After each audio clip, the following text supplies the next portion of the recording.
Hello everyone, welcome to my channel Goodness Pharmacy. तो आज का जो वीडियो लेक्चर है वो फार्माकोलॉजी सब्जेक्ट को लेकर है, जो हमने लास्ट वीडियो में हमने अपलोड किया था, जिसमें हमारा यूनिट 1 हमने स्टार्ट किया था, जिसमें हमने फार्माकोकाइनेटिक्स जो टॉपिक है वो स्टार्ट कर दिया था।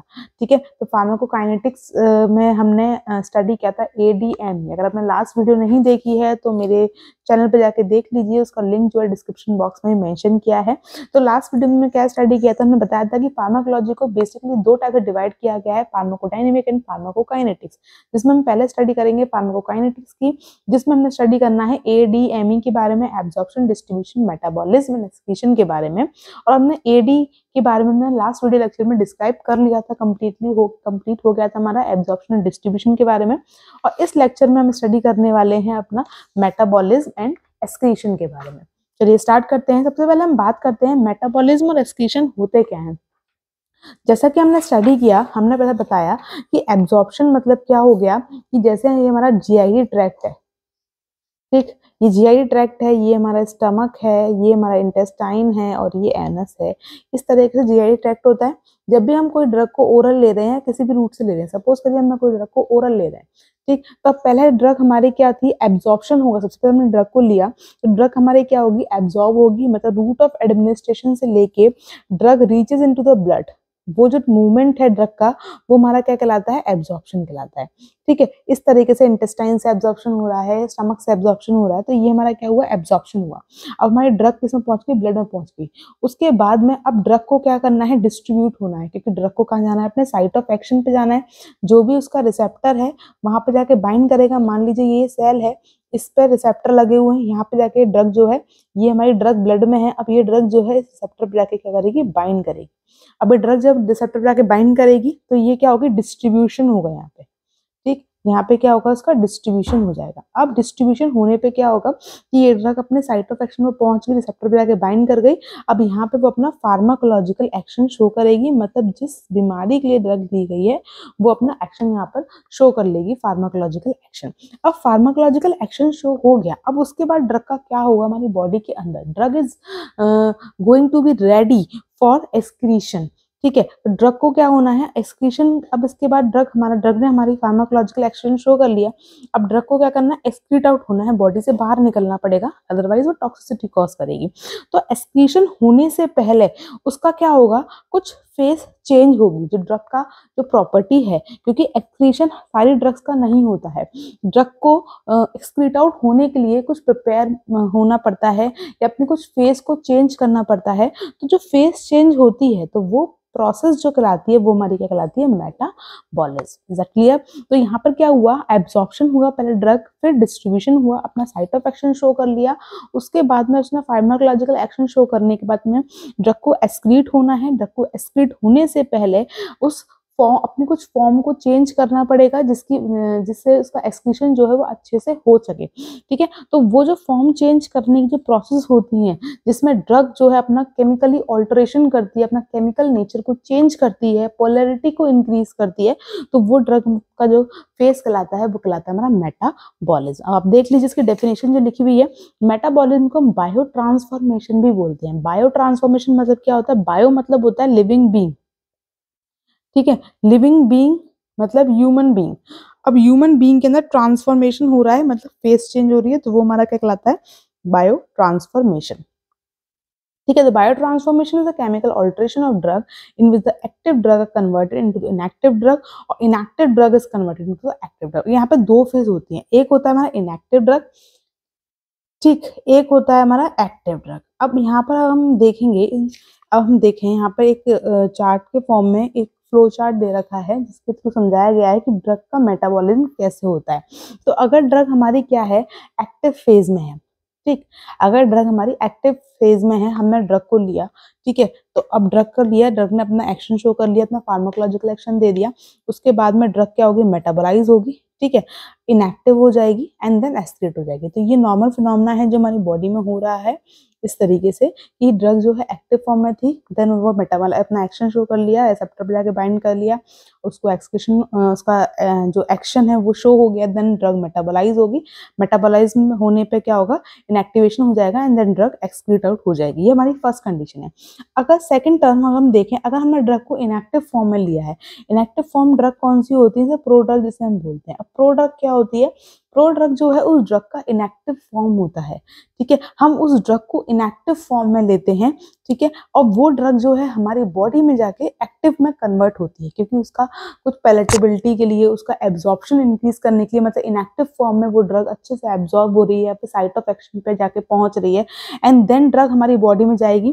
पहले मेटाबॉलिज्म होगा, यहाँ पे उसका पहले मेटाबॉलिज्म होगा, मेटाबॉलिज्म होने पे ड्रग क्या होगी, एक्टिव फॉर्म में कन्वर्ट होगी एंड देन ड्रग अपना एक्शन शो करेगी एंड देन फिर उसके बाद उसका दोबारा से मेटाबॉलिज्म होगा, देन ड्रग अपना इनएक्टिव हो जाएगी एंड देन उसके बाद एक्सक्रीट आउट हो जाएगी। तो ये वाला जो फिनोमेना कहलाता है ये इस तरीके से होता है, इनएक्टिव ड्रग फिर एक्टिव में कन्वर्ट हुई, देन उसका इनएक्टिवेशन हुआ, देन एक्सक्रीट आउट हुई। क्लियर है।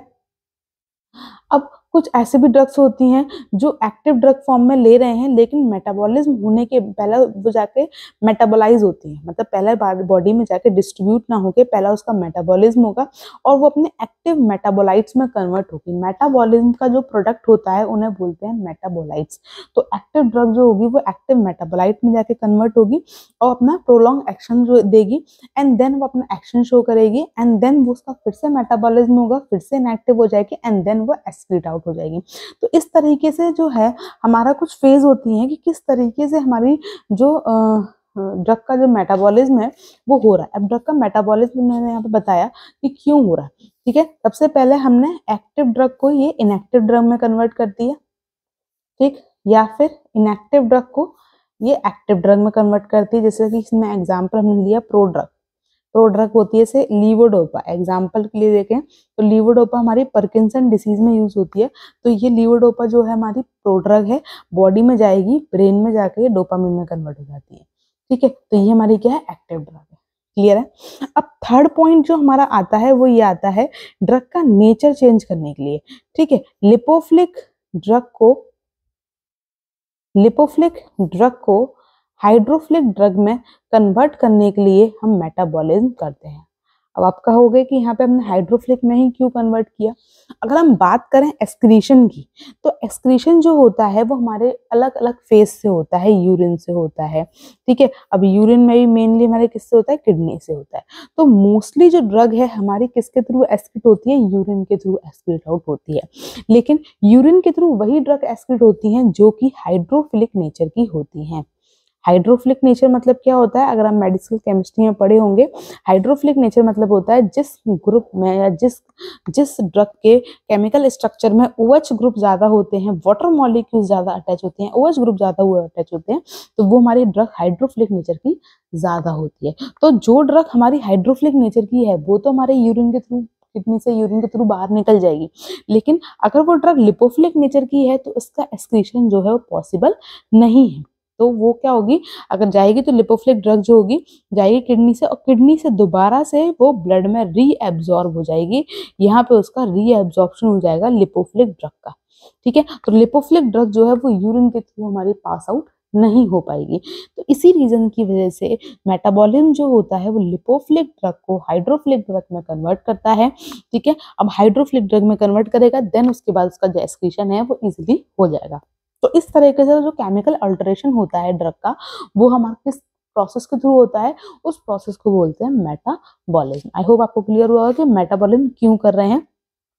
अब बात करें मेटाबॉलिज्म की साइट की, तो साइट कहाँ पे होती है, मेन हमारा बॉडी में जो मेटाबॉलिज्म होता है उसकी बहुत सारी साइट्स होती हैं, जैसे लीवर हो गया, इंटेस्टाइन हो गया, किडनी हो गया, प्लाज्मा हो गया, लेकिन मेन जो हमारा साइट होता है वो होता है हमारा लीवर होता है, ठीक। लीवर में सबसे ज्यादा केमिकल रिएक्शंस होती हैं, केमिकल कन्वर्जन्स होते हैं, ठीक है। तो हमारा मेन साइट जो है मेटाबॉलिज्म का वो होता है हमारा लीवर।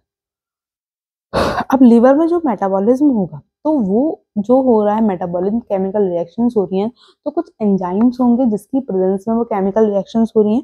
ठीक है, तो वो एंजाइम्स की अगर हम बात करें तो यहाँ पर हमारे लिवर में मेन हमारे माइक्रोसोमल एंजाइम्स प्रेजेंट होते हैं। माइक्रोसोमल एंजाइम में भी हमारे CYP450 नामक एंजाइम प्रेजेंट होते हैं। इसकी पूरी क्लास, इसी के सारे आइसो एंजाइम्स होते हैं।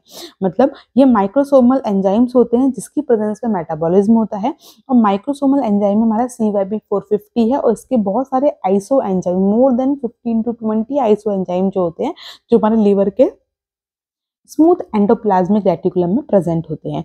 और इन्हीं के प्रेजेंस में, और ये एंजाइम जो है इंटेस्टाइन में, किडनी में भी प्रेजेंट होते हैं। और इन्हीं की प्रेजेंस में ऑलमोस्ट हमारी 60% ऑफ ड्रग जो है वो मेटाबोलाइज हो जाती है, डिग्रेड हो जाती है। तो मतलब मेन हमारा क्या होता है, यहाँ पे हम नाम दे रखा है CYP3A4। ये एक ऐसा एंजाइम है, CYP450 कैटेगरी का ही एंजाइम है, ऐसा एंजाइम है जिससे हमारी 60% ऑफ ड्रग जो है वो मेटाबोलाइज हो रही है और बाकी के रेस्ट ऑफ द ड्रग जो है वो हमारी अदर आइसो एंजाइम्स के थ्रू मेटाबोलाइज होती हैं। ठीक है, तो ये हमारे क्या है, एंजाइम्स हैं जिसके थ्रू हमारा क्या होता है, मेटाबॉलिज्म हो रहा है। ठीक है, तो माइक्रोसोमल एंजाइम, अब हमारे यहाँ पे एंजाइम दो टाइप के यहाँ पर होते हैं। एक होता है माइक्रोसोमल एंजाइम और एक होता है नॉन माइक्रोसोमल एंजाइम। तो उनमें डिफरेंस क्या होता है, जो माइक्रोसोमल एंजाइम होते हैं वो हमारे लीवर के SCR में प्रेजेंट होते हैं।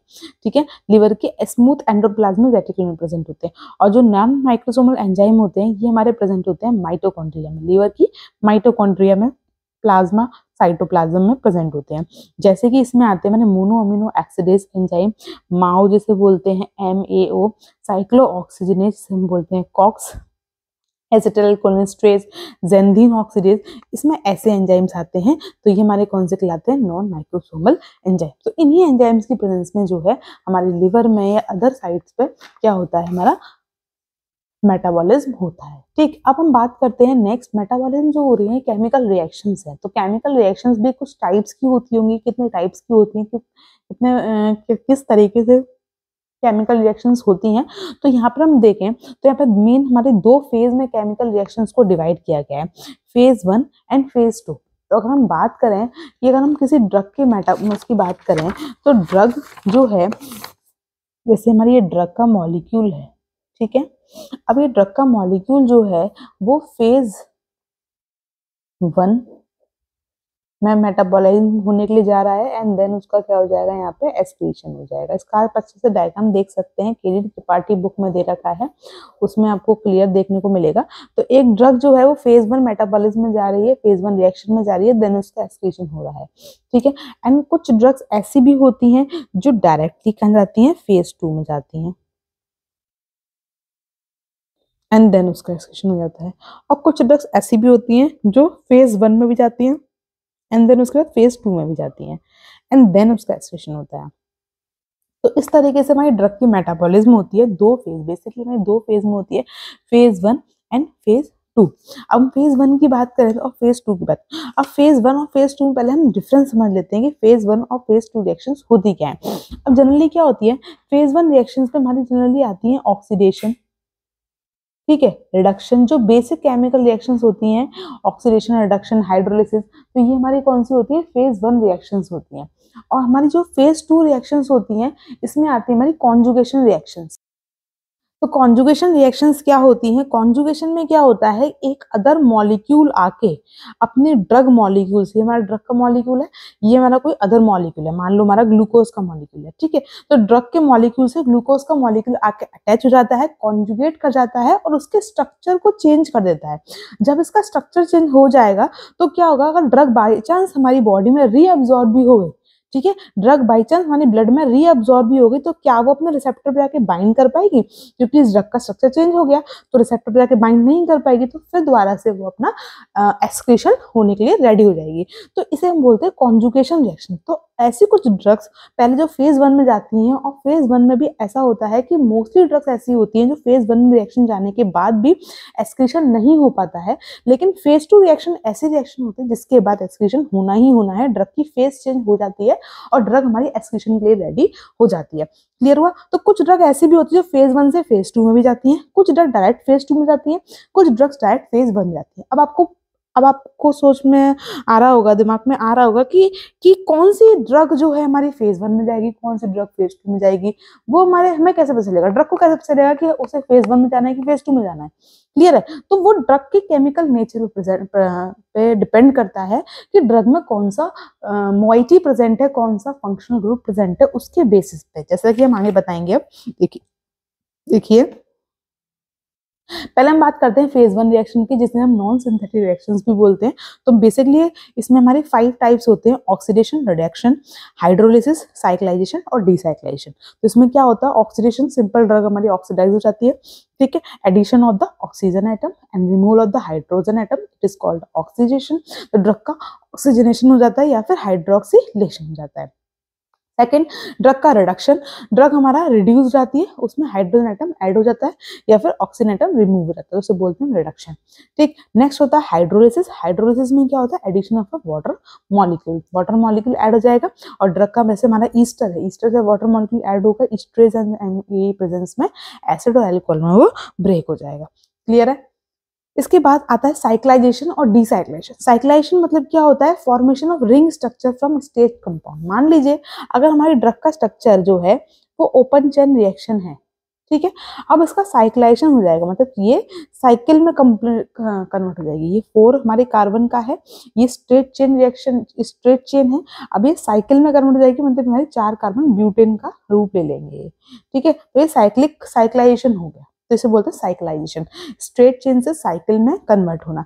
ऐसे होता है डीसाइक्लाइजेशन। डीसाइक्लाइजेशन में क्या होगा, जो रिंग स्ट्रक्चर है वो हमारा ओपन हो जाएगा, ठीक है। तो ये हमारा क्या होता है, डीसाइक्लाइजेशन। तो इसे हम बोलते हैं, ये हमारी फेज 1 रिएक्शंस होती हैं जो इसमें आती हैं, ठीक। अब आती है मेरी फेज 2 रिएक्शन। जैसे मैंने बताया, फेज 2 रिएक्शन को हम सिंथेटिक रिएक्शन भी बोलते हैं।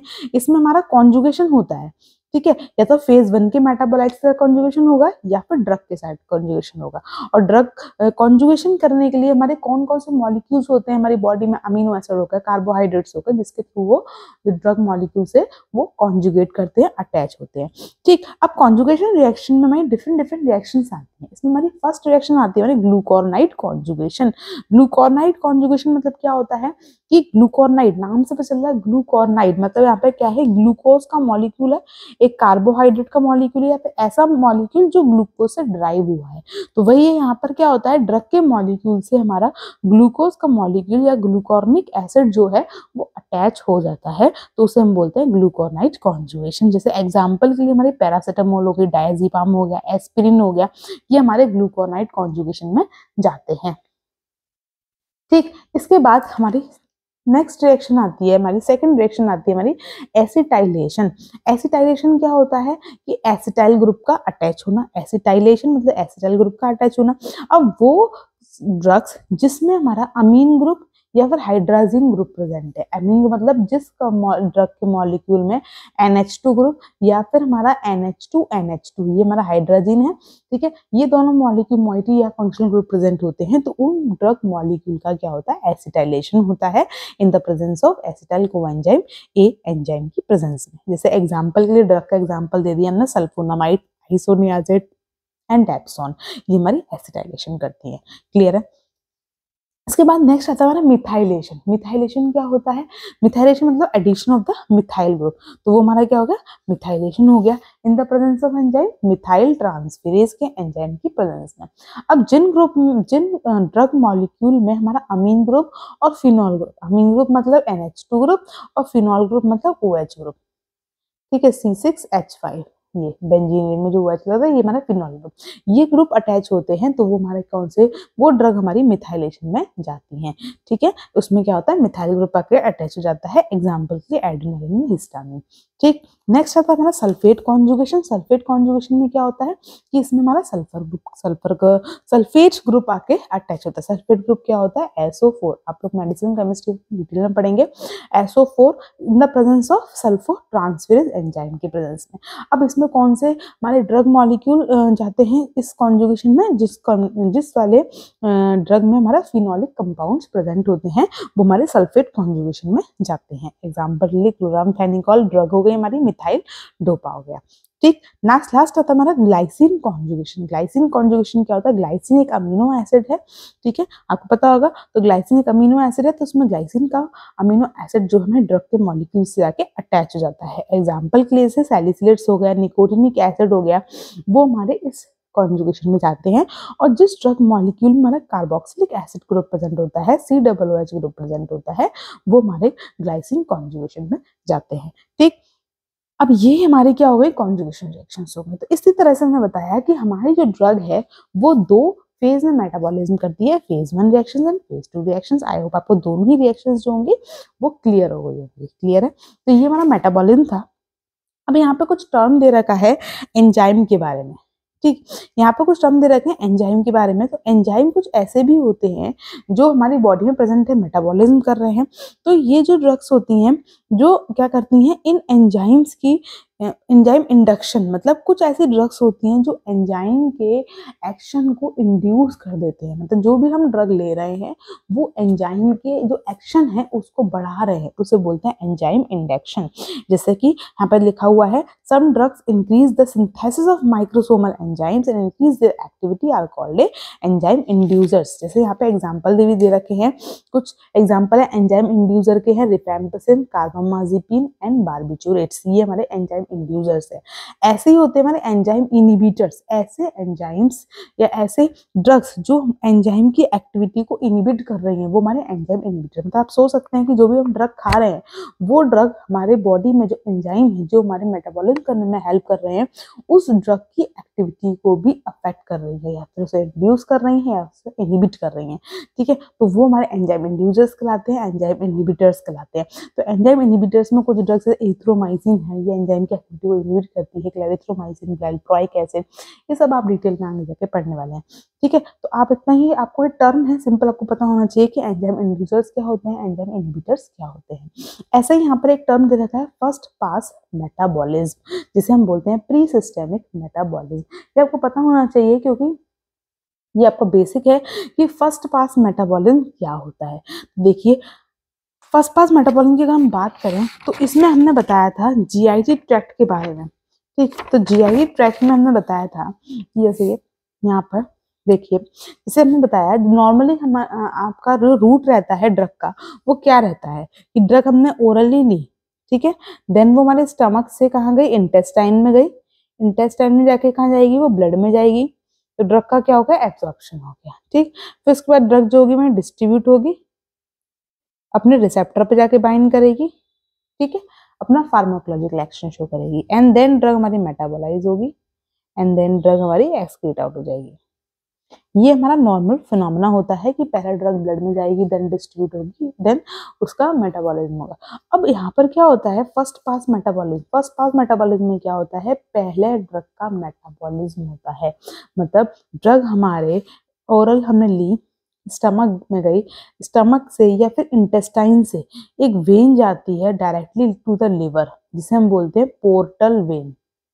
कौन सी वेन बोलते हैं? Portal vein. तो पोर्टल वेन जो है इंटेस्टाइन को कनेक्ट करती हुई डायरेक्ट लिवर को जाती है, ठीक है। तो ये ड्रग जो होती है पहले हमारे ब्लड में ना जाके जीआईटी से ही डायरेक्ट कहाँ चली जाएगी? लिवर में चली जाएगी, और पहले ड्रग का मेटाबॉलिज्म होगा, एंड देन ड्रग लिवर से डिस्ट्रीब्यूट होगी हमारी बॉडी में, जो भी उसका रिसेप्टर होगा, या फिर ड्रग डायरेक्टली एक्सक्रीट आउट हो जाएगी, या फिर ड्रग डिस्ट्रीब्यूट होगी, अपना एक्शन शो करेगी, देन फिर मेटाबॉलिज्म होगी, फिर एक्सक्रीट आउट होगी। तो यहाँ पर क्या हुआ? ड्रग का मेटाबॉलिज्म पहले हो गया, मतलब ड्रग ने अपना एक्शन शो नहीं किया, उसका मेटाबॉलिज्म पहले हो गया। मान लो हमने ड्रग को एक्टिव फॉर्म में लिया है, ठीक, तो ड्रग हमारी क्या गई? लिवर में गई, और लिवर में जाके मान लो हमने 100 mg ड्रग ली है, जो भी हमने ड्रग ली है एक्टिव फॉर्म में, लिवर में गई, मेटाबॉलिज्म हो गया उसका, तो वो इनएक्टिव फॉर्म में कन्वर्ट हो गई। तो क्या वो ड्रग अपने रिसेप्टर जाके बाइंड कर पाएगी? या उसकी जो जिसका पोटेंशियल है, जो उसकी एक्टिविटी है शो करने का जो पोटेंशियल है, मान लो वो 30% हो गया, 100% से 30% हो गया, तो यहाँ पर क्या होगा? जितना उसको इफेक्टिव शो करनी थी, जितनी उसकी डोज के अकॉर्डिंग जितनी उसकी एफिकेसी थी, जो भी हमारा फार्माकोलॉजिकल एक्शन शो करने की, तो वो क्या कर पाएगी? नहीं कर पाएगी। मतलब ड्रग का पहला मेटाबॉलिज्म हो रहा है एंड देन ड्रग डिस्ट्रीब्यूट हो रही है, तो उसे बोलते हैं फर्स्ट पास मेटाबॉलिज्म। तो फर्स्ट पास मेटाबॉलिज्म एक तरीके से हम लोगों के लिए अच्छा भी नहीं है। लेकिन जितनी भी ओरल ड्रग्स होती हैं, mostly oral drugs, 90% of oral drugs जितनी भी हम लेते हैं वो पहले फर्स्ट पास मेटाबॉलिज्म में जाती हैं। तो ये आपका एक साइड इफेक्ट भी होता है ओरल रूट एडमिनिस्ट्रेशन का, जिसे हम एक्सेप्ट करते हैं कि ओरल रूट एडमिनिस्ट्रेशन से जो मेटाबॉलिज्म है वो क्या होता है, फर्स्ट पास मेटाबॉलिज्म में ड्रग जाती हैं, इसलिए हम उसको प्रेफर नहीं करते हैं in comparison to parenteral drugs. Parenteral administration को हम ज़्यादा प्रेफर करते हैं। ठीक है, तो आपको क्लियर हो गया होगा कि फर्स्ट पास मेटाबॉलिज्म क्या हो रहा है, प्री सिस्टमिक मेटाबॉलिज्म क्या होता है। इसके बाद हम नेक्स्ट स्टार्ट करते हैं। नेक्स्ट लास्ट हमारा जो रहता है फार्माकोकाइनेटिक्स का एक्सक्रीशन। अब ड्रग हमारी मेटाबॉलाइज हो गई, ठीक है, अब drug is ready to excrete. अब ड्रग को क्या हो रहा है, एलिमिनेट होना है, हमारी बॉडी से बाहर निकलना है। तो कुछ ऑर्गन्स होते हैं जो हमारी बॉडी जिसके थ्रू ड्रग का एक्सक्रीशन होता है, जैसे कि कौन कौन से ऑर्गन्स हो गए ना, किडनी हो गया, किडनी से हमारा यूरिन के थ्रू एक्सक्रीशन होगा। स्किन हो गया, स्किन से हमारा पर्सपिरेशन स्वेटिंग होती है, ठीक है, सेबेशियस ग्लैंड होती है स्किन पे, तो उस सीबम के थ्रू ड्रग हमारी एक्सक्रीट आउट होती है। मेमरी ग्लैंड्स, मिल्क मदर जो होती है उसकी मिल्क के थ्रू जो है ड्रग एक्सक्रीट होती है, ठीक है। जीआईटी, जीआईटी में हमारा क्या होगा, फीसिस जो हमारा वेस्ट मटेरियल होता है उसके थ्रू ड्रग हमारी एक्सक्रीट आउट हो रही है। और लीवर में बाइल के थ्रू हमारी ड्रग जो है एक्सक्रीट आउट होती है। तो ये कुछ ऑर्गन्स हैं और उनके थ्रू जो है हमारी ड्रग जो है एक्सक्रीट आउट हो रही है। जैसे हमारी यूरिन हो गया, ये हमारे रूट्स हो गए जिसके थ्रू ड्रग हमारी क्या हो रही है, एक्सक्रीट आउट हो रही है। यूरिन हो गया हमारा, ये हो गया हमारा faeces, exhale air, respiratory system के थ्रू भी हमारी ड्रग जो है वो एक्सक्रीट आउट होती है। जो हम एयर जो है एक्सेल कर रहे हैं, जो हमें ड्रग मान लो हमने रेस्पिरेटरी नोज के थ्रू ली है, तो वो हमारी एक्सलेशन के थ्रू ही मोस्टली ड्रग निकलती है। सलाइवा, स्वेट, मिल्क, ठीक। तो यहाँ पे देखिए एक डायग्राम दे रखा है यहाँ पे। इस डायग्राम के थ्रू हमने ये बताया कि ड्रग हमारी कैसे एक्सक्रीट आउट हो रही है, ठीक है। ये हमारा क्या है, लीवर है, लीवर है, ये हमारा क्या है, जीआईटी ट्रैक्ट है, और ये हमारी क्या है, किडनी है। तो सबसे पहले क्या हुआ, हमने ड्रग को लिया, ठीक है, ड्रग हमारी क्या हुई, ये हमारी ड्रग है, ये अगर हम देखें, ठीक है, जैसे हमारी ये हमारी ड्रग है, तो ड्रग का हमारा क्या हुआ, सबसे पहले हमारी ड्रग जो है वो पोर्टल वेन के थ्रू कहाँ जाएगी, लीवर में जाएगी, ठीक। ड्रग जो है पोर्टल वेन के थ्रू क्या होगी, इंटेस्टाइन से लीवर में जाएगी, और लीवर में जाकर उसका ग्लूकोनाइड कॉन्जुगेशन होगा। एक ग्लूकोनाइड कॉन्जुगेशन जो होगा, ठीक है, तो ड्रग का हमारा फेस चेंज हो गया। अब इसके बाद सिस्टमिक सर्कुलेशन में जाएगी और हमारी किडनी में जाके वो एक्सक्रीट आउट हो जाएगी, या फिर ड्रग जो है वापस से हमारी इंटेस्टाइन में जाके रीअब्जॉर्ब भी हो जाती है बाइल डक्ट के थ्रू। तो इस तरीके से हमारा कुछ फिनोमेना चलता रहता है। और कुछ ड्रग हमारी बाहर, अगर जैसे जैसे सपोज करिए, जैसे हमारे दो फेजेस में दे रखे हैं एक्सक्रीशन के, एक हमारे फीसेस के थ्रू हमारा एक्सक्रीशन हो रहा है, एक हमारी ड्रग का एक्सक्रीशन यूरिन के थ्रू हो रहा है। सबसे पहले हम बात करते हैं, हमने कोई ड्रग ली तो ड्रग हमारी पोर्टल वेन के थ्रू कहाँ गई, लीवर में गई, ठीक, वहां पर उसका ग्लूकोनाइड कॉन्जुगेशन हुआ, ठीक। अब ये ग्लूकोनाइड कॉन्जुगेशन वाले जो ड्रग है ये सिस्टमिक सर्कुलेशन में जाके किडनी में जाएगी, किडनी में यूरिन के थ्रू एक्सक्रीट आउट हो जाएगी, जो उसका नेचर है उस पर डिपेंड करता है। या फिर अगर इस ड्रग को हमारा फीसेस के थ्रू एक्सक्रीट आउट होना होगा तो ये वापस से बाइल डक्ट के थ्रू इंटेस्टाइन में आ जाएगी, और फिर ये अपना फेस चेंज कर लेगी, ड्रग में कन्वर्ट हो जाएगी और फीसेस के थ्रू बाहर निकल जाएगी। तो इस तरीके से जो हमारा एक्सक्रीशन हो रहा है, तो ये हमारा दो फेज दे रखे हैं यहाँ पे, यूरिन के थ्रू और फीसेस के थ्रू। क्लियर है।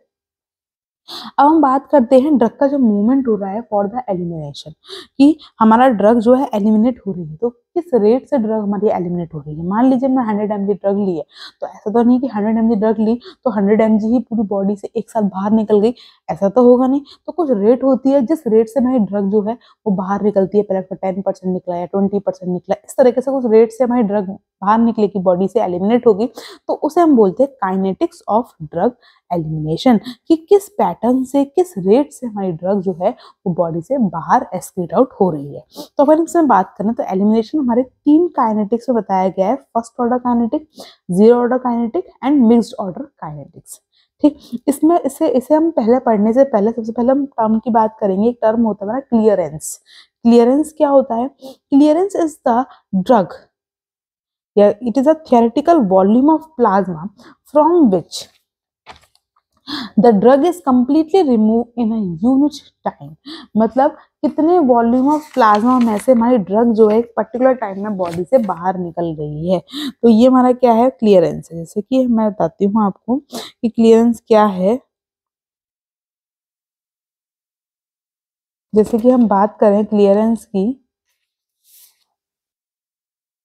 देखिए क्लियरेंस मतलब क्या होता है कि कितने वॉल्यूम ऑफ प्लाज्मा में से हमारी ड्रग जो है वो बाहर निकल रही है बॉडी से, तो वो हमारा क्या है, क्लियरेंस है। वही बताया यहाँ पे, the clearance of the drug is theoretical volume of plasma from which the drug is completely remove in the unit time. मतलब एक पर्टिकुलर टाइम में, एक पर्टिकुलर का टाइम में कितने प्लाज्मा में से हमारी ड्रग जो है वो कंप्लीटली रिमूव हो रही है, तो वो हमारा क्लियरेंस है। यहाँ पे क्लियरेंस का आपको डायग्राम, वो फॉर्मूला भी दे रखा है, rate of elimination divided by C. मतलब किस रेट से ड्रग हमारी एलिमिनेट हो रही है, और डिवाइडेड बाय सी। सी मतलब हमारा क्या होगा, प्लाज्मा कंसंट्रेशन। मतलब हमारी उस पर्टिकुलर प्लाज्मा, मान लीजिए अगर हम 100 ml प्लाज्मा की बात करें, तो 100 ml प्लाज्मा में हमारी कितनी ड्रग है, तो वो हमारी क्या होगी, प्लाज्मा कंसंट्रेशन हो गई।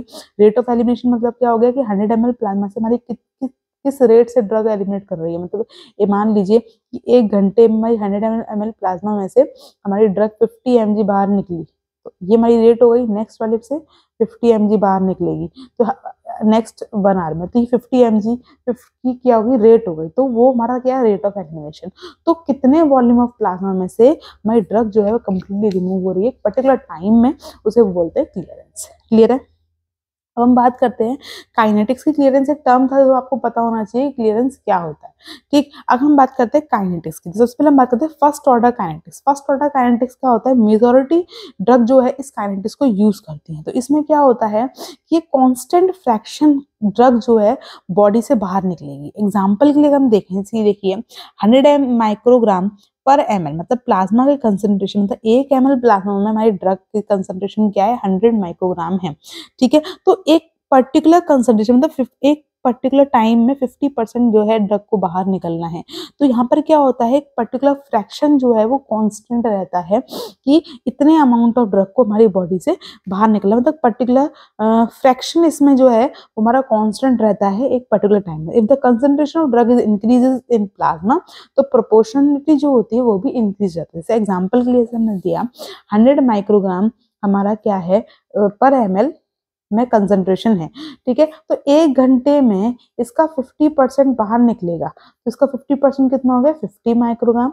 एंड देन नेक्स्ट 1 आवर में इसका 50% निकलेगा। ठीक है, तो ये कितना हो गया, 0।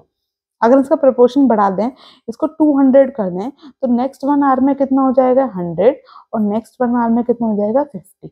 तो मतलब एक पर्टिकुलर प्रपोर्शन जो रहता है इसका वो फिक्स रहता है कि इतना प्रपोर्शन जो है वो क्या है, फिक्स है। लेकिन यहाँ पर जो अमाउंट है, जो एलिमिनेशन का रेट है, मतलब वो फिक्स नहीं है। यहाँ पे 50 माइक्रोग्राम निकला, यहाँ पे 50 माइक्रोग्राम निकला, यहाँ पर 100 माइक्रोग्राम निकला, यहाँ पे 100 माइक्रोग्राम निकला, यहाँ पे 50 माइक्रोग्राम निकला। तो यहाँ पे क्या रेट जो है, जो अमाउंट है वो सेम नहीं है। इसलिए यहाँ पर जो ग्राफ बनता है हमारा प्लाज्मा कंसंट्रेशन और टाइम के बीच में जो ग्राफ बनता है वो हमारा कुछ इस तरीके से ग्राफ आता है कि टाइम के साथ में, ठीक है, टाइम के साथ में जो हमारा प्लाज्मा कंसंट्रेशन है वो क्या हो रहा है, कम होता जा रहा है। और ये हमारा फिक्स्ड अमाउंट नहीं है, इसलिए थोड़ा कर्व में आता है। क्योंकि यहाँ पर क्या 100 माइक्रोग्राम निकला, यहाँ पे 50 माइक्रोग्राम निकला, इसके नेक्स्ट 50% में हमारा 50 माइक्रोग्राम निकलेगा, तो ये 0 हो जाएगा।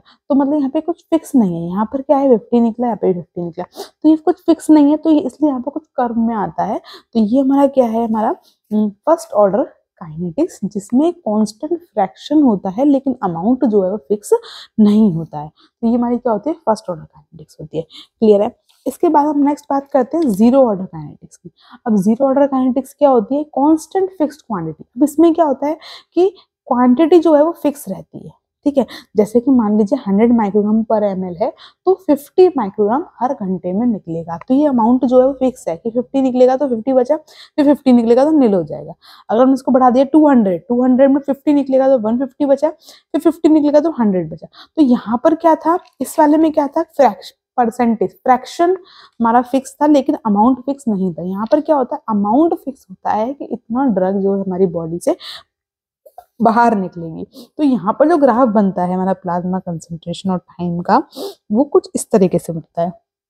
क्योंकि यहाँ पर जो अमाउंट है वो क्या है, कांस्टेंट है, इसलिए वो कांस्टेंट रेट से वो बाहर जो ड्रग है वो एलिमिनेट करती है। तो ये हमारा क्या होता है, जीरो ऑर्डर काइनेटिक्स होता है।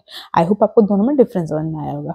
ठीक है, तो यहाँ पर हमारा थर्ड होता है mixed order kinetics. Mixed order kinetics क्या होता है कि जिसमें जो ऐसी ड्रग्स जो हमारी फर्स्ट ऑर्डर काइनेटिक्स को भी फॉलो करती हैं, जीरो ऑर्डर काइनेटिक्स को भी फॉलो करती हैं, दोनों को ही फॉलो करती हैं, तो हमारी मिक्स्ड में आती हैं। जैसे अभी आपको पता मतलब कौन सी ड्रग कौन से काइनेटिक को फॉलो करेगी, ये कैसे पता चलेगा? अगर हमने ड्रग को लो डोज में लिया है तो वो फर्स्ट ऑर्डर काइनेटिक्स को फॉलो करेगी। अगर हमने ड्रग को हाई डोज में लिया है तो वो जीरो ऑर्डर काइनेटिक्स को फॉलो करेगी। जैसे एग्जांपल वारफेरिन, डिसऑक्सिन, एस्पिरिन, ये मोस्टली हमारी मिक्स्ड ऑर्डर काइनेटिक्स को फॉलो करती है। ठीक है, तो ये हमारा क्या हो गया, एलिमिनेशन, कि किस तरीके से हमारी ड्रग जो है वो एलिमिनेट कर रही है। ठीक, अब इसके बाद ये तो आपका एक्सक्रीशन कंप्लीट हो गया। अब इसके बाद कुछ टर्म लेकर आई हूँ मैं जो आपको पता होना चाहिए कि क्या होते हैं। जैसे कि हमारा क्या होता है, plasma half life. Plasma half life क्या है, जिसे हम टी हाफ से डिनोट करते हैं। टी हाफ मतलब प्लाज्मा हाफ लाइफ, मतलब the time taken for the drug to be reduce to half for its original concentration in plasma, its refers to as a plasma half life. मतलब कितने time में हमारी drug अपनी concentration की half हो गई है। मान लीजिए 100 mg ड्रग हमने ली है और अपनी कंसंट्रेशन की 50 mg में कन्वर्ट हुई है, कितने टाइम में, वो टाइम क्या है, कितने टाइम में वो ड्रग जो है अपनी इनिशियल कंसंट्रेशन की हाफ हो गई है, उसे बोलते हैं plasma half life. Half life है मतलब टाइम से मतलब है, इसका मतलब टाइम है, मतलब कितने टाइम में हमारी ड्रग है वो अपनी इनिशियल कंसंट्रेशन की हाफ हो रही है, उसे बोलते हैं प्लाज्मा हाफ लाइफ। ठीक है, तो जितनी ज्यादा प्लाज्मा हाफ लाइफ होगी उतना ज्यादा लॉन्गर ड्यूरेशन होगा। मतलब जितना लेट हमारी बॉडी में वो हाफ होगी उतना ज्यादा हमारा बॉडी में वो स्टे करेगी, तो ड्यूरेशन भी क्या हो जाएगा, उसका बढ़ जाएगा। जैसे कि यहाँ पर एग्जांपल के लिए कुछ दे रखा है, 100 mg ड्रग है वो 50 mg में कन्वर्ट हुई, मतलब हाफ हो गई अपनी कंसंट्रेशन की, तो ये फर्स्ट हाफ लाइफ कहलाती है। देन फिर ये अपनी हाफ होगी, रिड्यूस होगी, तो वो सेकंड हाफ लाइफ कहलाती है। फिर ये रिड्यूस होगी अपनी हाफ में, तो थर्ड हाफ लाइफ। इस तरीके से हाफ लाइफ को डिवाइड किया गया है। ठीक, एग्जाम्पल के लिए यहाँ पे कुछ ड्रग दे रखी है, GTN, ग्लिसराइल ट्राइनाइट्रेट। ये एक ऐसी ड्रग है जिसे हम हार्ट अटैक के केस में देते हैं, सबलिंगुअली दिया जाता है, एंजाइनल अटैक जब पड़ता है तब दिया जाता है। तो ये ग्लिसराइल ट्राइनाइट्रेट का सबसे शॉर्ट ड्यूरेशन एक्शन होता है, सबसे शॉर्ट हाफ लाइफ होती है, जो कि होती है 1 आवर की, मतलब 1 घंटे में ये ड्रग जो है अपनी इनिशियल कंसंट्रेशन की हाफ हो जाती है। तो जल्दी हाफ होगी, जितनी जल्दी हाफ होगी उतनी जल्दी हमारी बॉडी से एलिमिनेट हो जाएगी, तो उसका जो ड्यूरेशन ऑफ एक्शन है वो भी क्या होगा, कम होगा। ठीक है, और सबसे ज्यादा डिसऑक्सिन, ठीक है, डिसऑक्सिन हमारी कार्डियक ग्लाइकोसाइड ड्रग है जो हमारे हार्ट को स्ट्रॉन्ग करती है, स्ट्रेंथ प्रोवाइड करती है, ठीक है, कॉन्ट्रैक्ट करने में हेल्प करती है। तो ये डिसऑक्सिन है, इसकी हाफ लाइफ सबसे ज्यादा होती है 10 डेज में। मतलब ये जो ड्रग है वो 10 दिन के बाद अपनी कंसंट्रेशन की हाफ होती है बॉडी में। तो सोच सकते हैं कि हमारी बॉडी में कितना लॉन्ग टाइम तक ये बॉडी में स्टे करती है। तो इसका जो एक्शन होता है वो लॉन्ग ड्यूरेशन एक्शन होता है। मतलब कहने का मतलब होगा जितना ज्यादा हाफ लाइफ होगी उतना ज्यादा ड्यूरेशन होगा, क्योंकि उतना ज्यादा टाइम तक ही हमारी बॉडी में वो ड्रग जो है वो स्टे करेगी। तो वही यहाँ पे 2 एग्जांपल्स के थ्रू बताया गया है। ठीक, यहाँ पे कुछ नोट दे रखे हैं, drug binding to the plasma protein. अब बताइए, जो ड्रग हमारी प्लाज्मा प्रोटीन से बाइंड करेगी तो उसकी हाफ लाइफ कितनी होगी? उसकी हाफ लाइफ क्या होगी, ज्यादा होगी, तो ड्यूरेशन भी ज्यादा होगी। क्यों? क्योंकि प्रोटीन से बाइंड करके मैं बताया कि अगर ड्रग हमारी प्रोटीन से बाइंड कर जाती है तो उसका मॉलिक्यूलर वेट बढ़ जाता है और उसका एब्जॉर्प्शन, उसका डिस्ट्रीब्यूशन है वो स्लो हो जाता है। ड्रग हमारी ज्यादा टाइम तक ब्लड में ही रहती है, तो मतलब यहाँ पे क्या होगा, बहुत लेट अपनी कंसंट्रेशन की वो हाफ होगी और फिर हमारा बॉडी में टाइम भी उसका ज्यादा रहेगा, ड्यूरेशन ऑफ एक्शन भी उसका क्या रहेगा, ज्यादा रहेगा। Next, faster the metabolism of drug will have the shorter plasma half life. जितनी जल्दी ड्रग मेटाबोलाइज हो जाएगी उतनी जल्दी ड्रग जो है हमारी बॉडी में हाफ हो जाएगी, उतना ही शॉर्ट उसका हाफ लाइफ रहेगा, उतना ही शॉर्ट उसका ड्यूरेशन रहेगा। ठीक है, next, faster the excretion of drug. जितनी जल्दी बॉडी से एक्सक्रीट होगी ड्रग उतनी जल्दी हमारी ड्रग जो है उतना ही शॉर्ट उसका हाफ लाइफ होगा, उतना ही शॉर्ट उसका ड्यूरेशन होगा। ठीक है, तो आपको ये पॉइंट सबको क्लियर हुए होंगे। इसके बाद नेक्स्ट टर्म हमारा आता है थेराप्यूटिक इंडेक्स। थेराप्यूटिक इंडेक्स क्या होता है? It is a ratio between the ED50 and LD50 and ED50। LD50 ED50 क्या है? LD मतलब लीथल डोज, ED मतलब इफेक्टिव डोज। देखिए डिफरेंस क्या होता है।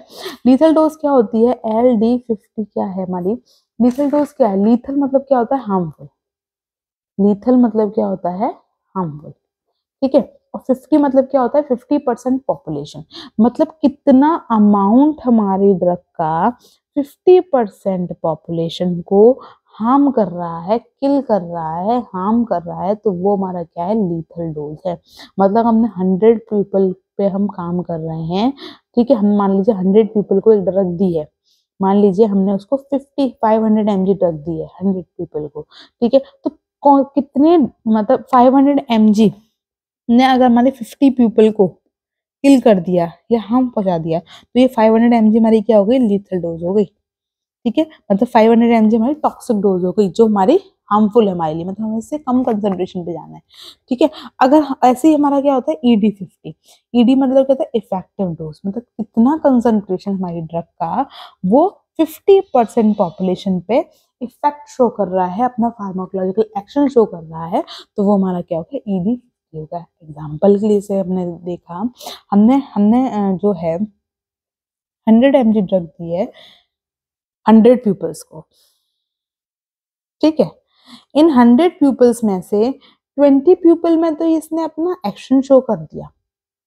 मान लीजिए रेस्पिरेटरी ट्रैक्ट के लिए, रेस्पिरेटरी इन्फेक्शन के लिए हमने 100 mg ड्रग दी है 100 पीपल को, तो 20 पीपल का तो इसने रेस्पिरेटरी इन्फेक्शन इसने ठीक कर दिया, लेकिन 80 पीपल्स का नहीं किया। 80 पीपल पर इतनी डोज, इतनी कम डोज पर काम ही नहीं करी, तो नेक्स्ट टर्म पे क्या होगा, उसको डोज बढ़ानी पड़ेगी इसकी। हमने मान लीजिए नेक्स्ट टर्म पे 150 mg की डोज हमने पूरे 100 लोगों को दे दी। अब इसमें हमने देखा कि 50 पीपल्स जो होते हैं वो ट्रीटेबल है, मतलब 50 लोग को रेस्पिरेटरी इन्फेक्शन जो है वो ट्रीट हो गया, ठीक है, और 50 लोगों का नहीं हुआ। तो ये मिनिमम अमाउंट है कि इतने कंसंट्रेशन हमारी ड्रग जो है वो इफेक्टिव है 50 लोगों के ऊपर, 50 लोगों के ऊपर नहीं है। तो मतलब ये मिनिमम अमाउंट जो हमारी 50% पॉपुलेशन को इफेक्ट दे रहा है, शो कर रहा है, इफेक्ट शो कर रहा है, तो ये हमारा क्या है, इफेक्टिव डोज, इसे हम बोलेंगे ED50।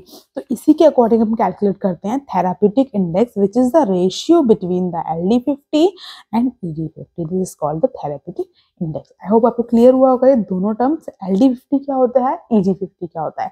LD मतलब हार्मफुल डोज एंड ED मतलब इफेक्टिव डोज। क्लियर है।